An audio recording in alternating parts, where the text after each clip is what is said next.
पवित्र श्रीमद् भागवत गीता, पवित्र चारों वेद, पवित्र कुरान शरीफ, पवित्र बाइबल, पवित्र गुरु ग्रंथ साहिब, पवित्र कबीर साहिब की वाणी में छुपे हुए गूढ़ रहस्य अर्थात तत्व को जानने के लिए कृपया अवश्य सुनिए जगत गुरु तत्वदर्शी संत रामपाल जी महाराज के मंगल प्रवचन। फाल्गुन उत्तरते की फाल्गुन सुधी द्वादशी सन 1727 को वो परमात्मा आकर के वहाँ खड़े हुए, उनके पास विराजमान हुए, उपस्थित हुए। तो ग्वालों ने पूछा कि महाराज जी, हे महात्मा जी, आओ भोजन खा लो। वो भोजन खा रहे थे।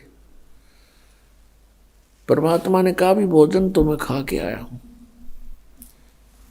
फिर जैसे प्रसंग चलता है, पूछते हैं कहाँ से आए हो, कौन सा आपका गांव है। परमेश्वर ने कहा कि मेरा गांव सतलोक है और मैं वहां अपने गांव से खाना खा के आया हूं। उन्होंने पूछा कितनी दूर है तेरा गांव यहां से बाबा जी।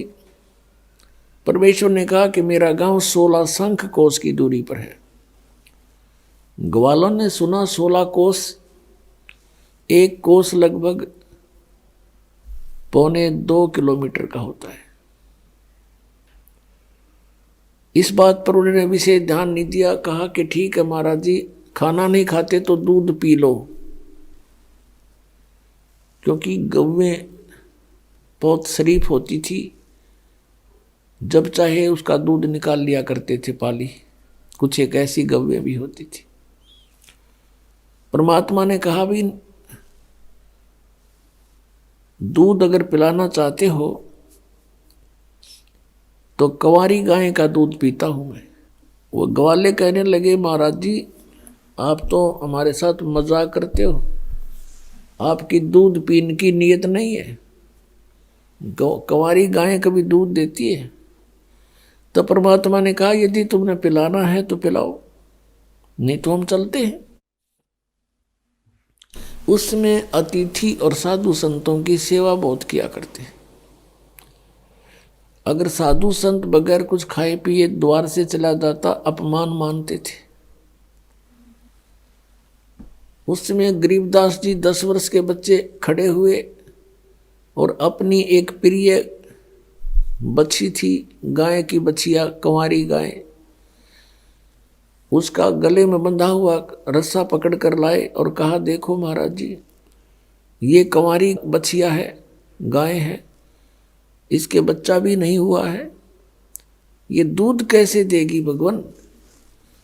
परमात्मा ने कहा कि तुम्हारे पास कोई ऐसा पात्र है 5-4 किलो का, 5-4 सेर का, जिसमें 5-4 सेर दूध आ जावे। उन्होंने कहा जी है, हमारे पास एक छोटा मटका है, छोटा घड़ा है। परमात्मा ने कहा लाओ। कबीर परमेश्वर ने कहा वो लाओ। वो धो मांझ कर साफ करके लाए और कहा इसके नीचे रखो गाय के। गरीबदास जी ऐसे पकड़ के गाय के सतनों के नीचे बैठ गए। तब परमात्मा ने, कबीर परमेश्वर जी ने उस बछिया की कमर पर थपकी मारी, लंबे लंबे सतन हो गए और दूध की धार बह चली। वो पात्र भरते ही अपने आप बंद हो गई। गरीबदास जी 10 वर्षीय बालक ने परमेश्वर के सामने लाकर रखा कि ले भगवान, आपकी ही कृपा से दूध प्राप्त हुआ है कंवारी बछिया के, कंवारी गाय के, पी लो। आधा परमेश्वर ने मुंह लगा कर पी लिया और शेष कहा अन्य जितने भी ग्वाले बैठे थे पाली, उन पालियों से कहा कि ले भाई तुम भी पी लो बच्चों, अमृत है ये हमारे गांव से आया है, सतलोक से। अब वो जो बड़े पाली थे वो कहने लगे हम ना पीवें जादू जंत्र का। अन्यो बेराना तू कौन सी जात का, तने झूठा कर दिया। छुआछात बहुत ज्यादा थी पहले।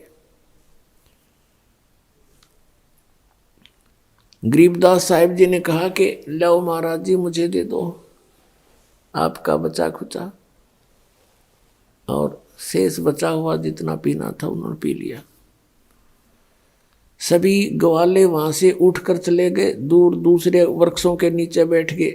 जिस जंडी के पेड़ के नीचे सभी बैठकर खाना खा रहे थे, जहां परमात्मा ने ये लीला की, वो गाय भी वहीं उसी वृक्ष के नीचे थी।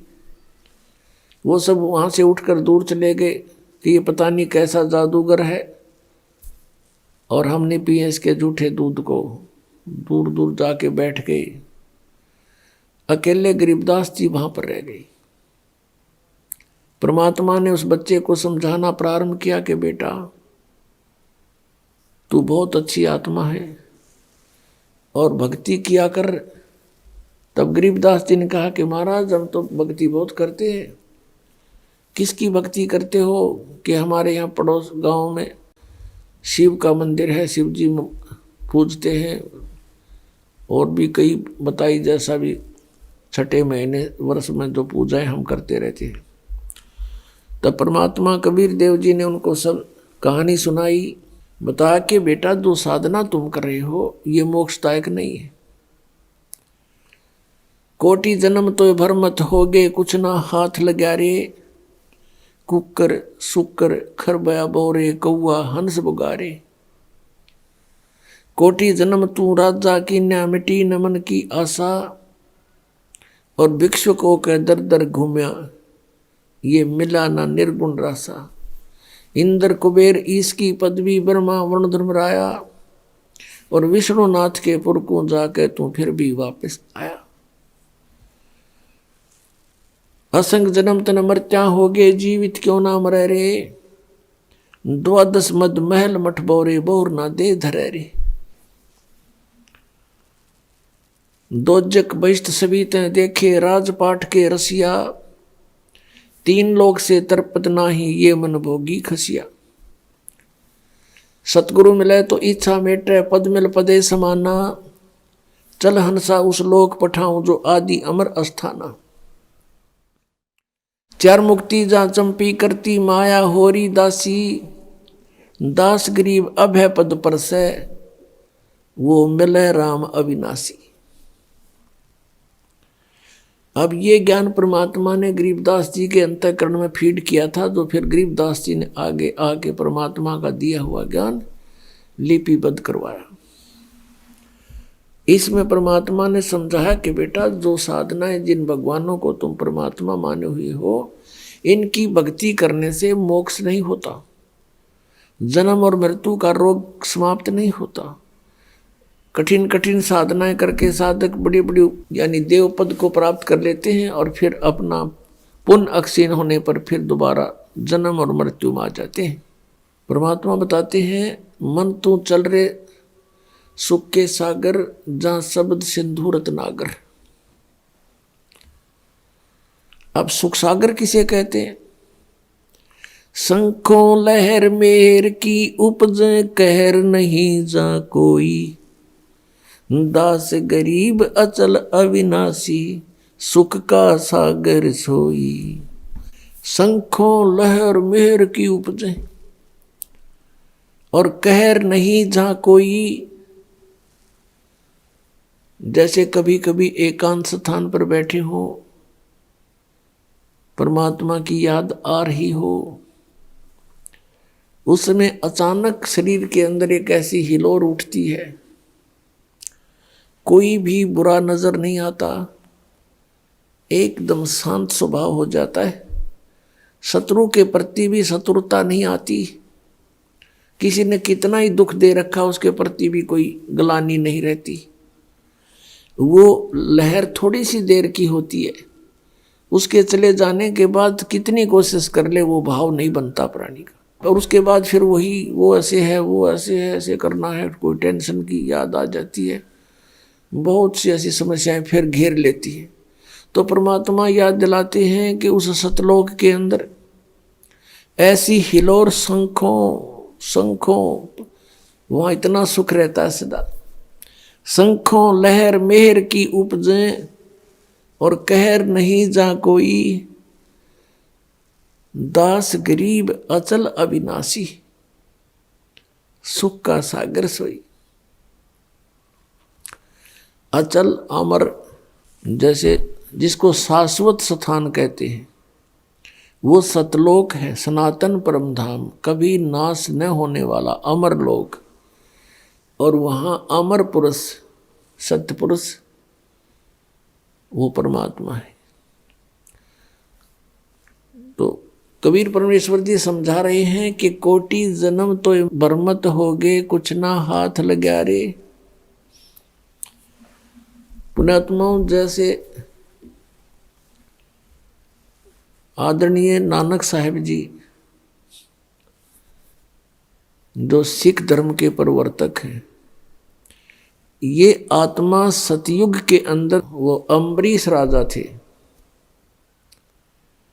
राजा अम्बरीश बड़े भक्त थे, सच्चे साधक थे विष्णु जी के।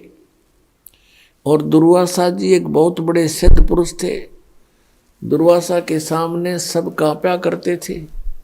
दुर्वासा जी उनके घर पर चले गए और उनको कुछ आध्यात्मिक मार्ग अपने हिसाब से बताने की चेष्टा की। और राजा अम्बरीश ने उनकी उस समय तो स्वीकृति दे दी, लेकिन बाद में अपनी क्रियाएं वही रखी। दूसरी बार जब दुर्वासा जी आए, उसने देखा कि वही क्रियाएं कर रहा, तो उसको बड़े दुख हुआ कि तूने मेरी आज्ञा का पालन नहीं किया। राजा अम्बरीश को समाप्त करने के लिए, मारने के लिए एक सुदर्शन चक्र छोड़ दिया। और वो इतना तेज जैसे आग का पूरा गोला हो, और अम्बरीश की तरफ फेंक दिया। सामने बैठे थे अम्बरीश के चरण छूकर वो सुदर्शन चक्र वापस दुर्वासा को मारने के लिए चल पड़ा। अब दुर्वासा वहां से भाग लिया अपनी जीवन रक्षा के लिए। भगवान ब्रह्मा के पास गया। ब्रह्मा ने मना कर दिया कि ऋषि जी यहाँ से जाओ, ये मेरे बस की बात नहीं है, इसे तेरी रक्षा करना। फिर शिव जी के लोक में गया, दौड़ा दौड़ा ऊपर सिद्धि से उड़कर, और पीछे पीछे सुदर्शन चक्र चल रहा है। शिव जी ने भी देखा कि ये तो बहुत खतरनाक शस्त्र है, और ऋषि जी यहाँ से जाइए, यहाँ से जाइए, मैं नहीं इसे तेरी रक्षा कर सकता। विष्णु जी के लोक में गए, और विष्णु जी का पुजारी था अम्बरीश। तो विष्णु जी ने पूछा कि क्या बात करी, क्या गुस्ताखी कर दी ऋषि जी आपने। तब उसने सारी कहानी बताई कि गलती मेरी ही है। तब विष्णु जी ने कहा कि ऋषि जी, ये भक्ति मार्ग है, आप जाओ और राजा अम्बरीश के चरण छुओ, वो अक्षमा करेंगे तो तू अक्षमा होगा, अन्यथा नहीं। अब वहां उसके पैरों तले की जमीन खिसकी। दुर्वासा ऋषि के हाथ जोड़कर कहता, भगवान आपके दरबार में मेरी रक्षा नहीं है, और कहाँ होगी। विष्णु जी कहने लगे, आप जाइए, जो मैंने कहना था कह दिया। अब दुर्वासा वहां से भाग गया। फिर आकाश में उड़कर पीछे पीछे वो सुदर्शन चक्र अम्बरीश राजा के चरणों में आकर के वो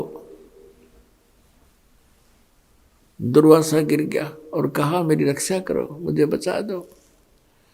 तब अम्बरीश राजा ने कहा कि ऋषि जी, मैंने कुछ नहीं किया, आपका किया आपको मिला है। और बात सुनो ऋषि जी, ये भक्ति मार्ग है, इसमें किसी के साथ जोर जबरदस्ती नहीं करनी चाहिए। अपना ज्ञान तो कोई मानता ठीक है, नहीं मानता तो नहीं। तब उसने पकड़ के सुदर्शन चक्र को शांत कर दिया अम्बरीश राजा ने, और पकड़ा दिया, ले तेरा शस्त्र। जान बची लाखों पाए, 100 शुक्र मनाए हे ऋषि जी। ऋषि ने कहा कि राजन, आप तो सचमुच सच्चे भक्त हो, मुझसे गलती हो। अब वो राजा अम्बरीश अगले जन्म में त्रेता युग में जन्मा। तब तक वो स्वर्ग आदि में अपना पुण्य अक्षीण करता रहा। त्रेता युग के अंदर राजा जनक बने वही आत्मा अम्बरीश वाली। ऋषि सुखदेव जैसे महर्षि को कहीं ठिकाना नहीं मिला, राजा जनक से उपदेश लिया तब उसका कल्याण हुआ। इनका कल्याण कितना होता है, स्वर्ग तक पहुंच जाते हैं उन साधनाओं से, बस इसी को ये कल्याण मानते थे। अब दास जो आपको समझाना चाहता है, हम उसी पॉइंट पर आते हैं। अब राजा जनक जब अपना समय पूरा करके जाने लगा, विमान आया विष्णु के लोक तक। विष्णु का वो पुजारी था, विष्णु जी के लोक से विमान आया, उसमें बैठकर राजा जनक जा रहे हैं। अब इस काल के जाल को समझना है हमने, हम कैसे मार खाते हैं। अब जब इसका विमान जा रहा था तो रास्ते में एक नरक था, उसमें 12 करोड़ आत्माएं अपना पाप कर्म भोग रहे थे। हाहाकार मची थी, चिल्ला रहे थे, उनको कूटा जा रहा था, बुरी तरह पीटा जा रहा था, और किसी को कहीं यातनाएं, भयंकर यातनाएं दी जा रही थी। तब राजा जनक, क्योंकि साधु संत दयालु होते हैं, उन्होंने कहा अपने विमान चालकों से कि मेरा विमान रोको। विमान रोक दिया और पूछा कि ये रोने की आवाज़ कहाँ से आ रही है, पता करो। तो उन्होंने बताया कि जो लेकर जा रहे थे वो पार्षद, उन्होंने बताया राजन यहाँ पर एक नरक है और इस नरक में अपने पाप कर्म का भोग प्राणी भोग रहे हैं, उनको दी जा रही यातना से वो चिल्ला रहे हैं। राजा जनक ने कहा कि इनको सबको छोड़ दो, इनको सबको छोड़ दो। तब उन पार्षदों ने कहा कि राजन यहाँ आपका आदेश नहीं चलेगा, यहाँ तो धर्मराज का आदेश चलता है। तब उस राजा जनक ने कहा कि धर्मराज से मेरी बात कराओ। धर्मराज वहीं पर आ गए और कहा राजन आप चलिए, आप तो स्वर्ग के अधिकारी हो, ये तो नरक है। तब राजा जनक ने कहा कि आप इन सबको छोड़ दो और मेरे साथ स्वर्ग भेजो तो मैं जाऊं, नहीं तो मुझे यही छोड़ दो, मुझे भी इनके पास ही छोड़ दो। अब इतने दयालु थे पुण्यात्मा, ये दयालुता के काम आवेगी हमारे इस तरह की, हम मार यूं खाते हैं। अब धर्मराज ने कहा कि ऐसे नहीं आपको यहाँ छोड़ सकते, आपको स्वर्ग के अधिकारी हो, स्वर्ग जाना पड़ेगा, ये नरक के अपना भोगेंगे कर्म, यहाँ तो जैसा कोई करेगा वैसा भोगना ही पड़ेगा। तो राजा जनक ने कहा कि फिर मुझे भी यहीं छोड़ दो, मैं नहीं जाने का।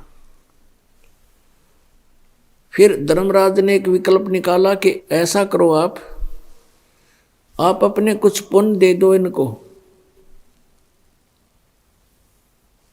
अपने पुण्य संकल्प कर दो, उन पुण्यों के आधार से इनको तेरे साथ वहां भेज देंगे। राजा जनक ने आधे पुण्य दे दिए अपने सारे। इन पुराणों के अंदर राजा जनक की जो हिस्ट्री हम पढ़ते हैं उसमें लिखा कि इन्होंने बहुत बड़े बड़े यज्ञ करे, लाखों करोड़ों व्यक्तियों को वहाँ पर साधु संतों को भोजन करे, भंडारे करे, गौवें दान करी ब्राह्मणों को, ऐसे यज्ञ किया करता था। अब जो पुण्य किए थे उनमें से आधे उन 12 करोड़ को दे दिए। वो 12 करोड़ आत्माएं नरक से निकाल ली गई, विमान में बैठा करके उनको भी राजा जनक के साथ स्वर्ग भेज दिया। अब पुण्यात्मा, जब तक राजा जनक के द्वारा दिए गए पुण्य उनके साथ हैं, जो 12 करोड़ नरक भोग रही थी आत्माएं, तब तक वो स्वर्ग में रहेंगे। और वो स्वर्ग के अंदर उनके पुण्य जब अक्षीण हो जाएंगे फिर पुण्य उसी नरक में डाले जाएंगे, क्योंकि उनका फिर वो पाप कर्म भी अभी शेष है। और दूसरी तरफ राजा जनक के आधे पुण्य तो वहां गए, बाकी इसने वहां स्वर्ग के अंदर नाच कूद करके, गाने गुणे देख सुन के वहां किए। इनके कर्म बिगड़वा दिए, पुण्य समाप्त हो गए। उसके बाद फिर राजा जनक का जन्म हुआ, उसी आत्मा का, अम्बरीश वाली आत्मा का। भारतवर्ष में पहले ज्वाइंट भारत था, जो पश्चिमी पाकिस्तान के तलवंडी गांव में श्री कालूराम मेहता खत्री अरोड़ा के घर पे, और उनका नाम रखा गया नानक चंद। अब पहले जब यही पुण्यात्मा राजा थे, राजा अम्बरीश, राजा जनक रूप में, तो इनके लाखों नौकर होते थे, सैनिक होते थे। पुण्य क्षीण होने के बाद वही आत्मा फिर स्वयं एक सुल्तानपुर नगर में, सुल्तानपुर शहर में एक नवाब के यहाँ स्वयं नौकर लगे। और यदि परमात्मा उनको नहीं मिलते तो इस कलयुग में तो पाप ही पाप हैं, कोई पुण्य बनता ही नहीं। तो वही आत्मा फिर 84 लाख योनियों में चले जाते हैं। वो परमात्मा कितने दयालु हैं। अब इस प्रसंग को यहीं समाप्त करते हैं। अब हम फिर आते हैं वापस कि कोटि जन्म तन भर मत होगे, कुछ ना हाथ लगा रे। कुकर सुकर खरबया बोरे, कौआ हंस बुगारे। कोटि जन्म तू राजा की, ना मिटी न मन की आशा। भिक्षुक होके दर दर घूम्या, वो मिला ना निर्गुण रासा। कोटि जन्म तू राजा की न्या, है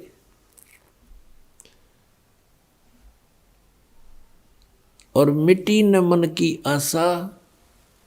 जैसे पहले जन्म में कोई राजा बनता है तो भी वही इच्छाएं होती हैं, दूसरे जन्म में राजा नहीं बना है तो राजा बनने की चेष्टा प्रयत्न रहता है। फिर क्या बताते हैं कि कुकर सुकर खरबया बोरे, कौआ हंस बुगारे। पुण्यात्माओं, कुत्ते गधे सुअर की योनियां हम भोगे हैं, और हम स्वर्ग में देवता भी बने हैं, हम राजा भी बने हैं। ये ना सोचो कि हम आज यही जो आज हमारी स्थिति है हम सदा ऐसे नहीं, और 84 लाख योनियों में भी हम गए हैं, कुत्ते गधे के शरीरों में भी हम रहे हैं। यह सत्य विधान है यहाँ का, ये सत्य मान लेना कोई, क्योंकि हम भक्ति से बहुत दूर, परमात्मा के विधान से हम परिचित नहीं। और जिन ऋषि महर्षियों को हम परमात्मा प्राप्त मानते थे उनके पास खख नहीं था, वो कुछ नहीं जानते थे भगवान के विषय में। जिस कारण से आज हम परमात्मा के उस नियम से बहुत अपरिचित हो गए। हमें अब मनुष्य जीवन में जो सुविधाएं हैं इनको पाकर हम ये सोच बैठे हैं कि हम ऐसे ही मौज रहेगी, इसको मौज मान रहे हम। जो थोड़ा सा राहत हमें अन्य प्राणियों से ठीक सी महसूस हो रही है, लेकिन हम अन्य योनियों में भी बहुत कष्ट उठा चुके हैं। तो क्या बताते हैं, कुकर सुकर खरबया बोरे, कौआ हंस बुगारे। कोटि जन्म तन भर मत होगे, कुछ नहीं हाथ लगा रे। आप यहाँ देखते हो बहुत से उदाहरण ऐसे, जैसे एक पोलैंड देश का एक कैबिनेट यानी पूरा मंत्रिमंडल एक ही जहाज में कहीं जा रहे थे, सारे किसी का शोक व्यक्त करने, और वो जहाज क्रश हो गया, दुर्घटनाग्रस्त हो गया। उसमें 97 बताओ 97 सदस्य थे, सारे मंत्री, फिर MP और प्रधानमंत्री उनका, वो सारे के सारे उसी में मृत्यु को प्राप्त हो गए। गए थे दूसरे का शोक व्यक्त करने, आप ही बीच में रह गए। अब उसको क्या हाथ लग गया, प्रधानमंत्री बना हुआ था। और भी यहाँ बहुत से प्रमाण हैं, जैसे मुख्यमंत्री आंध्र प्रदेश के थे, हेलीकॉप्टर से यात्रा कर रहे थे, दुर्घटनाग्रस्त हो गया। तीसरे दिन तो उसका 100 मिला था, कोई फर्स्ट एड करने नहीं पाया उसको। ऐसे ही अरुणाचल प्रदेश का एक मुख्यमंत्री 7 दिन में लाश मिली थी उसकी, ऐसे ही हेलीकॉप्टर से उसके गिर जाने से जंगल में पहाड़ों पर मृत्यु को प्राप्त हुआ था। और उन व्यक्तियों की कितनी आशाएं थी, पता नहीं कहाँ कहाँ के प्रोग्राम मीटिंग रखी हुई थी, अब कहाँ गई वो। ऐसे ही बहुत सी बातें हमें याद हैं। और प्रतिदिन ये तो बड़े बड़े व्यक्तियों की, जो जिनको हम बड़े मानते हैं, उनकी घटनाएं सुना रहे हैं आपको, और जनसाधारण को आप देखते ही हो। तो कोटि जन्म तन भरमत होगे, कुछ नहीं हाथ लग्या रे।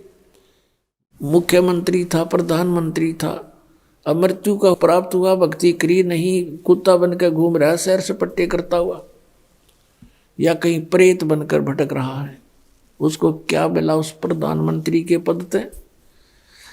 तो पुण्यात्मा, जो इस मनुष्य जीवन से हमने करना चाहिए वो भूल गए हम, और साधना करते हैं, शास्त्रों विरुद्ध त्याग करते हैं, उसे कोई लाभ होना नहीं। गीता जी अध्याय नंबर 16 के श्लोक 23 में कहा कि शास्त्र विधि को त्याग कर जो मनमाना आचरण करते हैं, उनको न तो कोई सुख हो सकता, ना उनकी गति हो, ना कोई सिद्धि को प्राप्त हो सकते, अर्थात यूजलेस। इस प्रकार हम अपने मनुष्य जीवन को व्यर्थ करते रहे। इंद्र कुबेर ईश की पदवी, ब्रह्मा वर्ण धर्मराया। ओए होए, इंद्र कुबेर, कुबेर धन का देवता यानी वित्त मंत्री एक ब्रह्मांड का,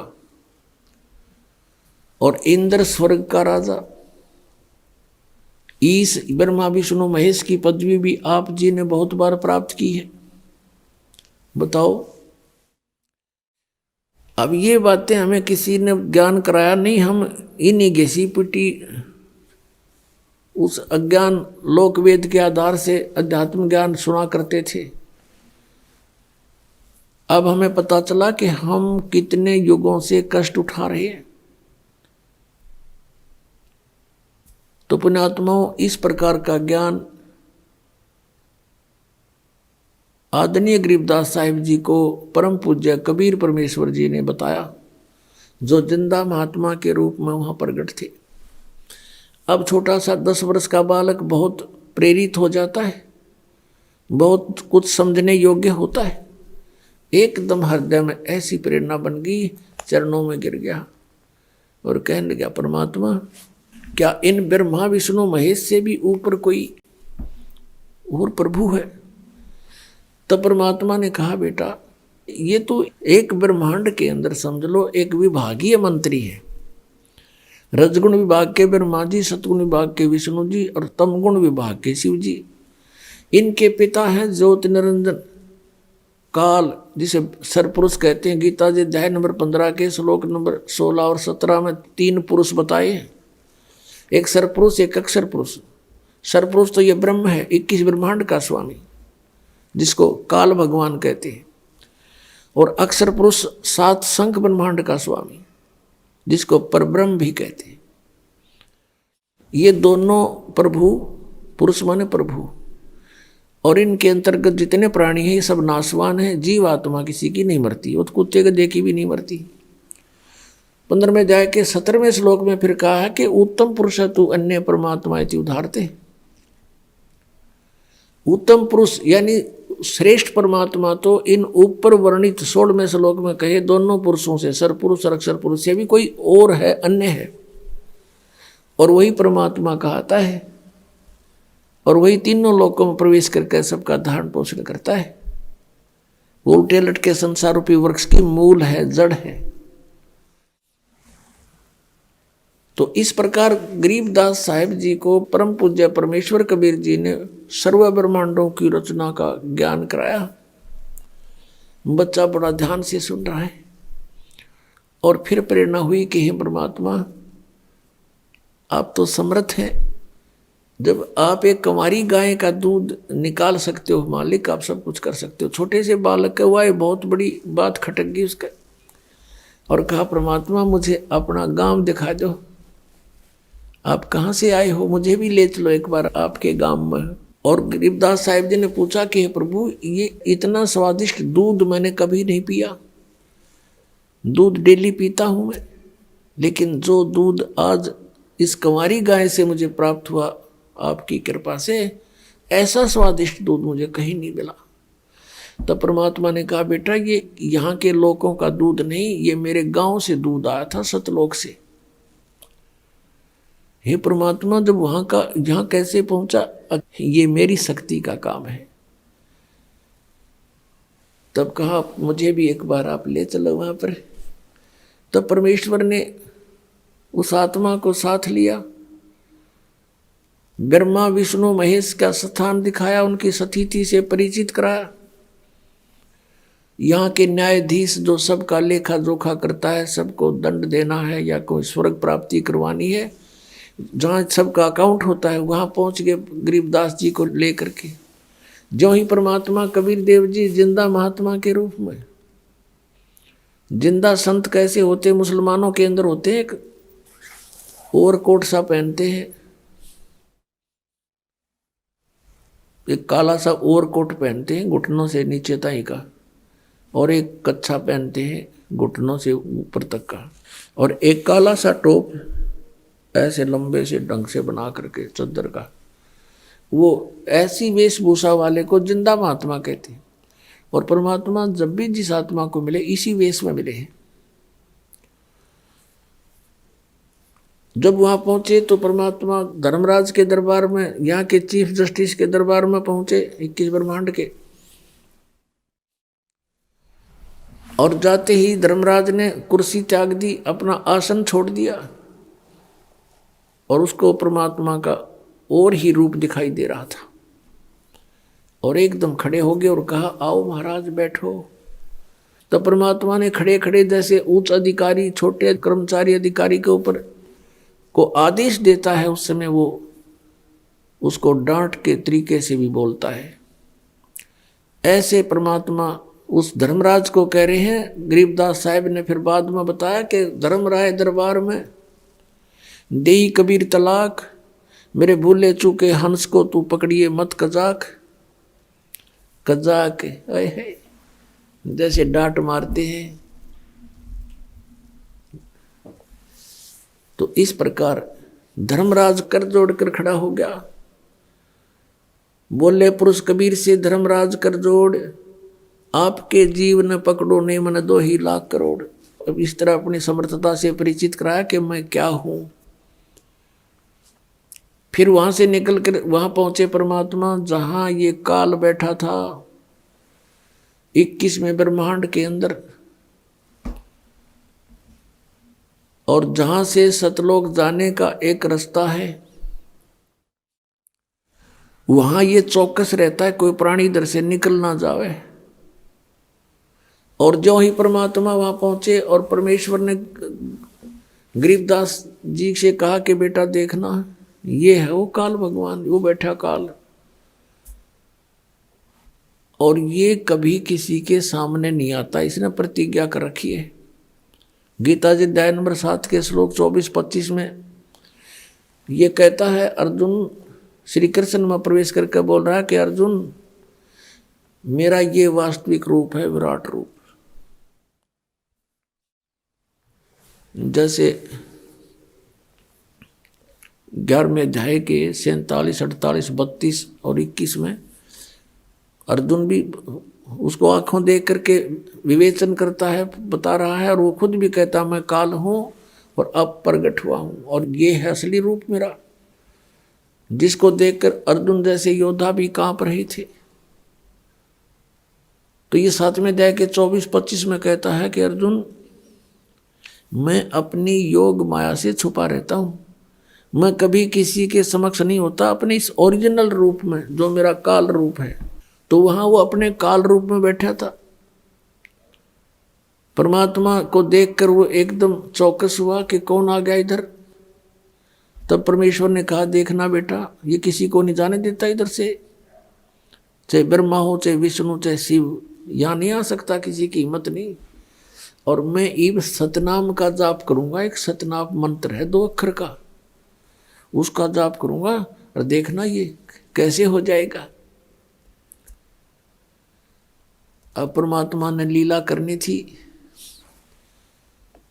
2 अक्षर का नाम वो सतनाम जाप किया और एकदम नीचे को गर्दन कर ली, नहीं तो न्यू ऐसे आंकड़ा बैठा था, कौन आ गया, एकदम नीची गर्दन होगी, न्यू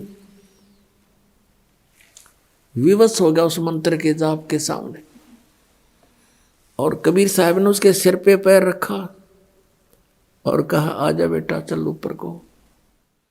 अब क्या बताते हैं कबीर साहब, जैसे फणपति मंत्र सुन रखे फन सकोड़ी, ऐसे बीरा मेरे सतनाम से यू काल लेवे मुंह मोड़े। ये सतनाम इतना प्रबल है 2 अक्षर का कि जैसे फनपति, फनपति माने सर्प, सांप, और ऐसे फन फैलाए खड़ा हो और गारडू एक मंत्र बोल देता है सुपेरा, उस मंत्र के बोलते ही वो अपने फन को नीचे कर लेता है, सकोड़ लेता है, यानी इकट्ठा कर लेता है, फैलाया नहीं रह सकता वो, उसमें कोई क्रियाकरण की हिम्मत नहीं रहती। परमात्मा बता रहे हैं कि ऐसे मेरे सतनाम के सामने यूं काल मुंह मोड़ लेता है, झुक जाता है। जैसे फनपति मंत्र सुन राखे फन सकोड़, ऐसे मेरे सतनाम तयू काल लवे मुंह मोड़े। अब ऊपर जाकर के जब क्या देखा, सतलोक में प्रवेश किया 12वें द्वार में। अभी तक हमने 10वां द्वार सुना था, क्योंकि इनकम्प्लीट नॉलेज, इनकम्प्लीट बिल्कुल उलट बेकार व्यर्थ का ज्ञान सुना हुआ था। ये केवल एक ब्रह्मांड तक की है ये 10वां द्वार, और 11वां द्वार है जब काल के 21 ब्रह्मांडों को पार करके 7 संग ब्रह्मांड इस अक्षर पुरुष के उसमें प्रवेश करते हैं, वो है 11वां द्वार। और फिर 7 संग पार करके सतलोक में प्रवेश करते हैं, वो है 12वां द्वार। तो अभी इस शब्द में लिखा है, जैसा भी आपको सुना था, कि 12 मद महल मठ बोरे बहुर ना दे धरे रे, असंग जन्म तन मर्त्या होगे जीवित क्यों ना मरे रे। और 12 मध्य, 12 माने 12, मध्य महल मठ बोरे, वो परमात्मा का वो परम पद, वो सतलोक सनातन परम धाम वहाँ है वो मठ। मठ माने स्थान, जहाँ जाने के बाद बहुर ना दे धरे रे, जहाँ जाने के बाद साधक फिर लौट कर कभी संसार में नहीं आते, वो 12वां द्वार है। अभी तक ये जितने भी पंथ थे, जितने भी संत थे, परमात्मा परिचित संतों को छोड़कर वो केवल 10वें द्वार तक ही सीमित थे। वो काहे के सतलोक गए होंगे फिर, अंडरस्टूड है। जब सतलोक में प्रवेश किया, वो तेजों में लोक है। जैसे हीरा अपने आप चमकता है, ऐसे ही वो सतलोक अपने आप प्रकाशित है, सौ प्रकाशित है। और उसमें परमेश्वर कबीर देव जी, कबीर साहिब जी अपने अन्य रूप में विराजमान थे। जैसे आपने कबीर परमेश्वर जी का शब्द सुना है, करने नो दीदार मैल में प्यारा है, और लास्ट में फिर बताया है कि उस परमात्मा के एक रोमकूप में करोड़ सूर्य मिला दे, करोड़ चंद्रमा मिला दे, ऐसा उस एक रोमकूप का की रोशनी भी अधिक है। ऐसा सतपुरुष दीदारा है, सतपुरुष के ऐसे दर्शन है। तो वहाँ जब परमात्मा तख्त पर विराजमान थे, सिंहासन पर विराजमान थे, नीचे से जिंदा वाले महात्मा के रूप में भी वो परमात्मा गए नीचे से, अपने ही दूसरे रूप पर जो सिंहासन पर विराजमान है, करोड़ सूर्य करोड़ चंद्रमा मिला दे, एक रोमकूप की इससे भी अधिक रोशनी वाले तेजों में शरीर में, मनुष्य सदृश शरीर में विराजमान है। उन पे चवर करने लगे, जिंदा वाले रूप में नीचे से गए थे जो। अब गरीबदास जी ने सोचा कि ये है भगवान, ओहो कितना सुंदर है, कैसा चेहरा है, कैसा नूर है इसका। और यहाँ ये जो महात्मा नीचे से आया है, ये कोई यहाँ का नौकर लगता है। गरीबदास जी इतनी सोच ही रहे थे, उसी समय तेजो में शरीर खड़ा हुआ, जिंदा वाले शरीर में नीचे से गए थे साधु रूप में, वो विराजमान हुए उसी सिंहासन पर, असंग ब्रह्मांड के कंट्रोलर के सिंहासन पर। और वो जो तेजो में शरीर जो भगवान दिखाई दे था, परमात्मा नजर आव था, वो लगा चंवर कर जिंदा के ऊपर नौकर की तरह। अब गरीबदास जी सोच रहे हैं भगवान कौन सा इनमें, ये महात्मा भी खूब है भाई, इसके ऊपर परमात्मा चंवर कर रहा है, इसकी सेवा कर रहा है। इतने में क्या हुआ कि वो तेजो में शरीर जिंदा वाले शरीर में समा गया। अकेले कबीर परमेश्वर जी जिंदा महात्मा के रूप में जो नीचे से गए थे वही विराजमान है, चंवर अपने आप घूम रहा है ऑटोमेटिकली। तब परमेश्वर ने कहा कि बेटा मैं सारे ब्रह्मांडों का मालिक हूँ, सब ब्रह्मांड मैंने रचे हैं, सभी प्राणियों जीवों की उत्पत्ति भी मैंने की है।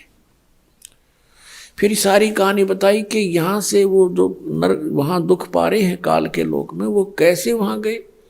सारी कथा सुनाई कि तुम सभी यहीं रहा करते थे, ये सब के आपके मकान, ये स्थान खाली पड़े हैं। जितनी प्राणी वहाँ गए हैं, चींटी से हाथी तक, रंक से राजा तक, ये सभी यहाँ रहते थे, ये सारे खाली पड़े इनके।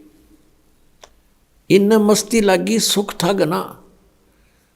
और यहाँ एक ज्योत निरंजन नाम का अंडे से निकला हुआ प्राणी था, आत्मा था, उसने कुबद छाई, एक पैर पे खड़ा होके तप करने लगा।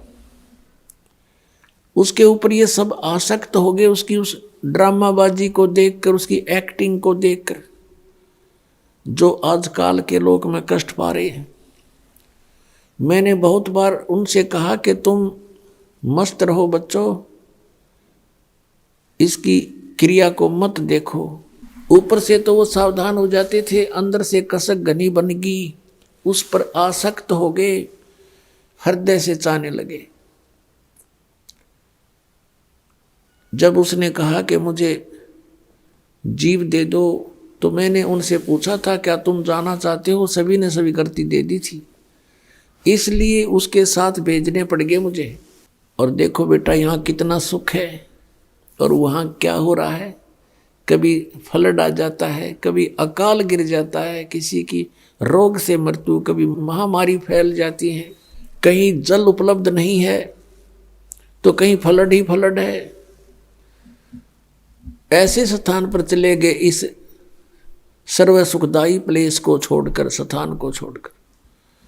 अब गरीबदास जी बालक थे, आंखों में आंसू आ गए और कहने लगे भगवान हम तो घने नालायक हैं, हम तो महान पापी आत्मा हैं, हमने देखो एक कैसे भरी थाली का ठोकर मारी, यहाँ सब कुछ उपलब्ध है, हरे भरे बाग हैं, सर्व यानी सदाबहार फल फ्रूट हैं, सदाबहार बेल हैं, सब तरह के यहाँ पर दूधों की नदी बह रही है। और हम वहाँ उस कंगाल लोक में चले गए और कहा भगवान मुझे यहीं रख लो दाता, वहाँ मत भेजो। तब परमात्मा ने कहा बेटा ऐसे नहीं, आपको जाना पड़ेगा और मैं आपको ऐसा मंत्र दूंगा सतनाम 2 अक्षर का, उस सतनाम के जाप को करना और मेरी महिमा को सुनाना सबको। आपने ये देख लिया भगवान कौन है और भक्ति करके आप यहाँ आ सकते हो। आप जब यहाँ से गए तो बहुत पुण्य थे आपके, अब वहाँ पुण्य रहे नहीं, उसने लूट लिया तुम्हारे को। और फिर वो इतना ही समर्थ सक्षम होकर तुम यहाँ आ सकते हो भक्ति के बल से। और एक मंत्र में ऐसा दूंगा तुम्हें, वह भी बताना नहीं किसी को, लेकिन लिख देना सारी वाणी में, मैं तुझे एक वाणी दूंगा, एक ज्ञान भरूंगा तेरे अंतःकरण में, उसको फिर तू बोल बोल के सुनाना। गरीबदास जी से कहा बेटा आपको जाना पड़ेगा, आपके भाई बहन हैं, वो काल से भ्रमित है, उनको ये ज्ञान सुनाना अति अनिवार्य हो गया। तब गरीबदास जी ने कहा जो आपकी आज्ञा प्रभु, मेरे साथ रहना मालिक, बहुत गंदा लोक है वहाँ, तो विचलित हो जाऊं कहीं मैं परमात्मा, परमेश्वर ने कहा बेटा घबरा मत, मैं तेरे साथ रहूंगा। ज्यों बच्चा गऊ की नजर में, यूं साईं को संत, और भक्तों के पीछे फिरे वो भगत वत्सल भगवंत। अब उधर से क्या होता है, फिर बताया कि बेटा मैं 120 वर्ष बनारस में काशी में रहा हूं। 120 वर्ष में काशी में एक कबीर नाम से धानक जुलाहे रूप में लीला की मैंने, और मेरा उद्देश्य वहाँ था जनता को समझाना, तत्व ज्ञान बताना, और वो ज्ञान मैंने वहाँ लिपिबद्ध करवाया था अपने मुख से बोल कर, यथार्थ ज्ञान। अब उसमें काल के दूत प्रवेश हो चुके हैं, उन्होंने उस वाणी को बहुत सा खराब कर दिया है, उस ज्ञान को। अब मैं तेरे अंदर वो ज्ञान पुनः भरूंगा और आप वहाँ जाकर इसको प्रकट करना, और आने वाले समय में आपके भाई बहन आत्माओं को, पुण्य आत्माओं को काम आवेगा। अब गरीबदास जी ने ये बात बहुत अच्छी लगी। फिर कबीर परमेश्वर जी ने कहा कि मैं ही मिला था किस किस को, नानक साहब को मैं मिला बेई नदी के ऊपर, और वहां से फिर उनको अंतर ध्यान करके यहां लाया था। उसको भी ऐसे ही आपकी तरह सारी सतीथि से परिचित करा करके वापस भेजा था। वो भी श्री विष्णु जी का पुजारी था, गीता जी का पाठ किया करता था, श्री कृष्ण से ऊपर परमात्मा नहीं मानते थे। और जब देखा यहाँ का सारा माहौल, तब जाके उन्होंने नौकरी भी त्याग दी थी और घर छोड़ करके मेरे पास बनारस में आए थे। वहाँ से उनको मैंने सतनाम दिया था और उनको बोल दिया था कि बच्चा अभी किसी को बताना नहीं। और ये पिछली पीढ़ी जो अब समय आया है, मोक्ष मार्ग, मोक्ष युग है, अब मोक्ष का समय है, अब ये भक्ति युग आ गया युग, और इसको दूसरे शब्दों में निर्वाण युग भी कह सकते हैं। मोक्ष युग, मोक्ष का समय आ गया। तब तक इस तत्व ज्ञान को छुपा के रखना है, लेकिन लिख देना अपनी, लिखवा देना, बोल देना अपनी वाणी में, लेकिन किसी को बताना नहीं है सतनाम, नहीं तो बात बिगड़ जाएगी। जब परमात्मा को नानक साहब जी ने सचखंड में देखा था, जिंदा वाले महात्मा के रूप में, जैसे नीचे से लेकर गए थे, जिस रूप में जैसे गरीबदास जी को लेकर गए, और फिर वही लीला परमात्मा सबके साथ करते हैं, वहाँ दूसरे रूप में भी विराजमान थे, वैसे ही वहाँ चौर करने लगे। फिर वो तेजों में शरीर खड़ा हो गया, नीचे से नानक साहब जी के साथ जिंदा रूप में गए थे परमात्मा, वो उस तख्त पर विराजमान हो गए, और ऐसे ही चमर हुआ था। फिर उनको कहा था कि मैं बनारस में, काशी में धानक रूप में रह रहा हूँ। आदरणीय नानक साहब जी, परम पूज्य कबीर परमेश्वर जी समकालीन थे, कम से कम 45 वर्ष वो समकालीन रहे हैं। तो जब वहाँ जाकर देखा बनारस में, तीसरे दिन वापस आए, सबने नानक साहब जी को नदी में डूबा मान लिया था। अगले दिन, तीसरे दिन जब वहाँ प्रकट हुए, खुशी की लहर छा गई, लेकिन नानक जी बदले बदले थे। पहले वाले नानक जी का स्वभाव वो नहीं था। नौकरी त्याग दी, वहाँ से वापस चल पड़े। कहाँ चले? बनारस में आए, काशी में आया, देखा तो वही परमात्मा जो असंख्य ब्रह्मांड का स्वामी वहाँ जुलाहे के रूप में बैठकर कपड़ा बुन रहा है खड्डी में, उसको देखकर हैरान रह रहे हैं। कहते हैं, फाई सूरत मलुक की वेश, ए ठगवाड़ा ठगी देश, खरासियाना बोता बार, ये धानक रूप रहा करतार। लोगों देखो, ये धानक रूप रहा करतार, ये बैठा परमात्मा, ये मालिक बैठा। अब आसपास के दुल्हा इकट्ठे हो गए। उन्होंने पूछा, कहाँ से आए हो भक्त? नानक जी ने बताया कि मैं पंजाब से आया हूँ। पहले पंजाब था ये सारा, पश्चिमी पाकिस्तान भी पंजाब प्रांत था। तो बनारस के, काशी के जुलाहे कहते हैं कि देखो, इस पंजाबी की अकल मारी गई, नीरू के पुत्र को ये भगवान बताता है। तब परमेश्वर ने कहा था कि नानक जी से कि प्यारी आत्मा, अब तेरी कोई नहीं सुनेगा, लेकिन जो तूने देखा है ये सत्य है, और इसका ढंडोरा पीटते। 12 वर्ष तक नानक साहब जी ने जगह जगह घूम घूम कर प्रचार किया परमात्मा का, लेकिन किसी ने नहीं माना। फिर परमात्मा का आदेश हुआ कि आप शांत हो जाओ, अपनी भक्ति करो। लास्ट के 16 वर्ष वो अपने खेतों में रहे और भक्ति करते रहे। जो उनके निकट आता था उनको ज्ञान समझाते रहे। तो गरीबदास साहिब जी को उधर समझा रहे हैं परमात्मा के ऐसे ऐसे मैं बहुतों को मिला हूं और मैं पूर्ण परमात्मा हूं। उधर से क्या हुआ कि गरीबदास जी का शरीर वहीं पर रह गया था। जो गवाले थे, पाली थे, दूसरे गौवें चरा रहे थे। उन्होंने 1-2 घंटा के बाद देखा, क्योंकि उसमें टर्न होती है इन पालियों की, 2 घंटे, 1 घंटा वो गौवों को संभालेगा, 1 घंटा वो संभालेगा, इस साइड में वो, उस साइड में वो, कहीं किसी की खेती में ना नुकसान कर दें पशु, इस तरह। तो जब उसका नंबर आया गरीबदास जी का, 1-2 घंटे के बाद उन्होंने संभाला कि भी वो लड़का कहाँ है। बोला, उसका नंबर आ गया, टर्न आ गई उसकी गौ घेरने की।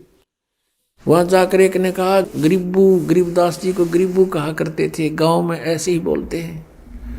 और गरीबदास साहिब जी का मूल गांव तो करोथा है, जहां दास का आश्रम था, अब भी है।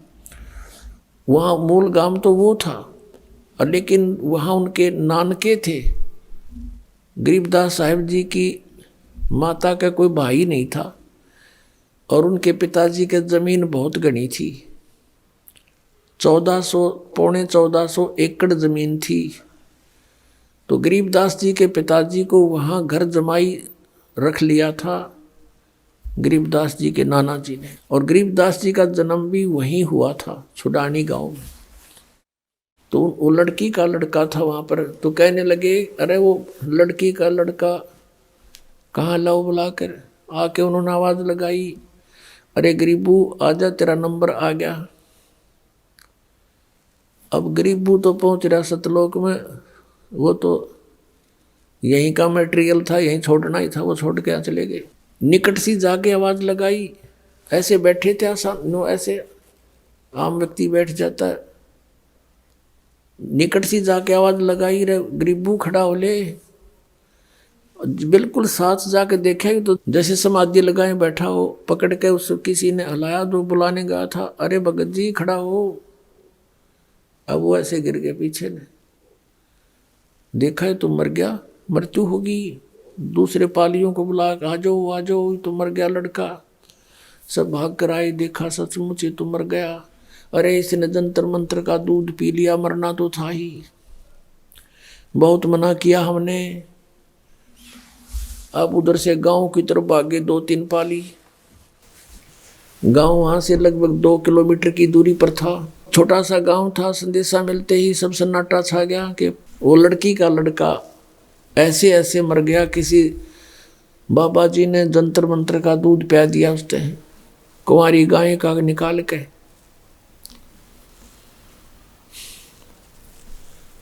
अब माता पिता को जब सुना, इकलौता पुत्र था, वहां के 12 वर्ष के बाद उत्पन्न हुआ था।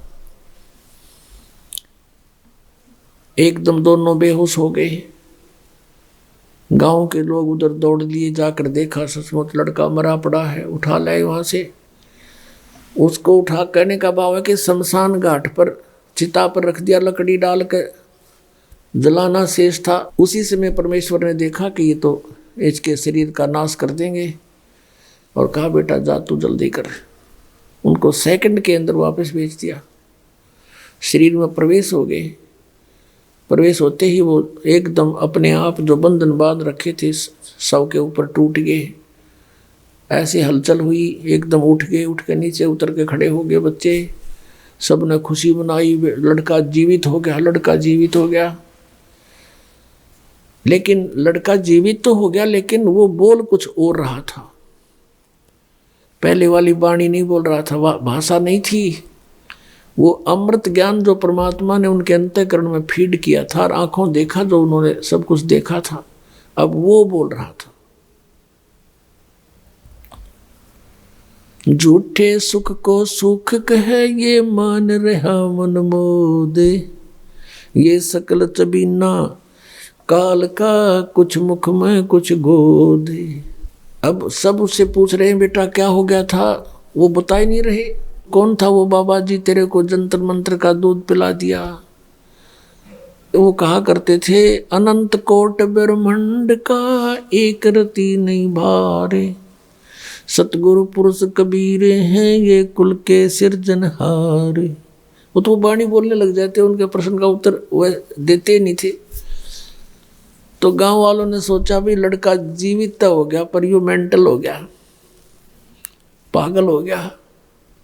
उनको बावड़ा कहने लगे गांव वाले, बावड़िया, बावड़िया कहा करें गांव में, पागल हो गया पागल।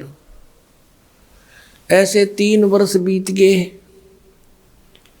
और जहां भी घर वाले भेजे खड़ा खड़ा अपने वाणी बोल रहा, यही घंटों बोलता रहे। तो इलाज लूज भी करवाया, जंतर मंत्र झाड़े झूड़े लगवाए, जैसे गांव में ट्रीटमेंट होया करते थे। कोई वैद्य से दिखाया, सब कुछ कर लिया, लेकिन ऑल इन वेन, सब विफल हुए। तो सोचा कोई बात नहीं, या लड़की इस जैसा भी लड़का है इसको देखकर जीवित रहेगी, नहीं तो मर जाती है। अपना टाइम पास कर लेगी इस बावड़िए के साथ, ये सोचकर संतुष्टि कर ली उसके नाना जी ने और आसपास के सभी अन्य व्यक्तियों ने। अब 3 वर्ष के बाद एक दादू पंथ का एक साधु बना हुआ था, बनिया सेठ वैश्य, और वो 60-65 वर्ष की आयु का हो चुका था। घर से सन्यास लेकर के, बाल बच्चेदार था वैसे तो, सन्यास लेकर के दादू साहेब को भी परमेश्वर कबीर जी मिले थे। ऐसे जैसे गरीबदास जी को मिले थे, वैसे कहीं गांव से बाहर बनी में खेल रहा था। 7 वर्ष की आयु थी दादू जी की।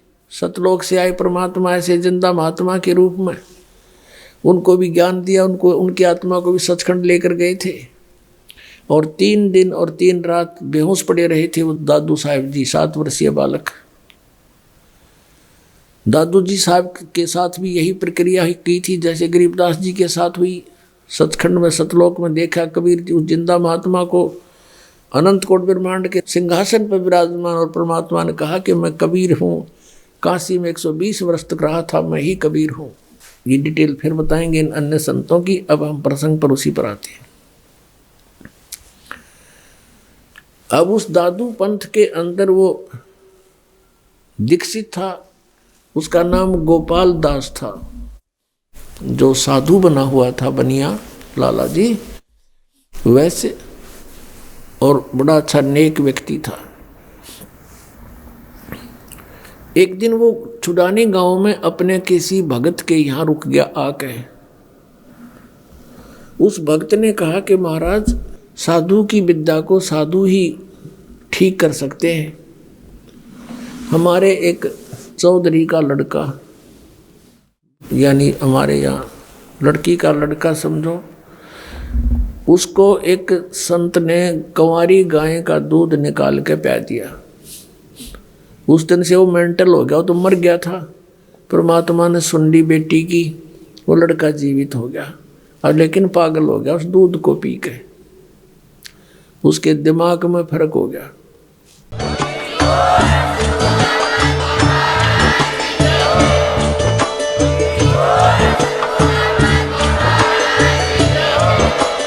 आप सुन रहे थे जगत गुरु तत्वदर्शी संत रामपाल जी महाराज जी के मंगल प्रवचन। अधिक जानकारी के लिए विजिट कीजिए हमारी वेबसाइट www.jagatgururampalji.org। संत रामपाल जी महाराज जी के शुभ आशीर्वाद से पूरे विश्व भर में 500 से भी ज्यादा नाम दीक्षा केंद्र हैं, जिन पर संत रामपाल जी महाराज जी द्वारा ऑनलाइन निशुल्क नाम दीक्षा दी जा रही है। अपने नजदीकी नाम दीक्षा केंद्र का पता करने के लिए संपर्क करें 8222880541।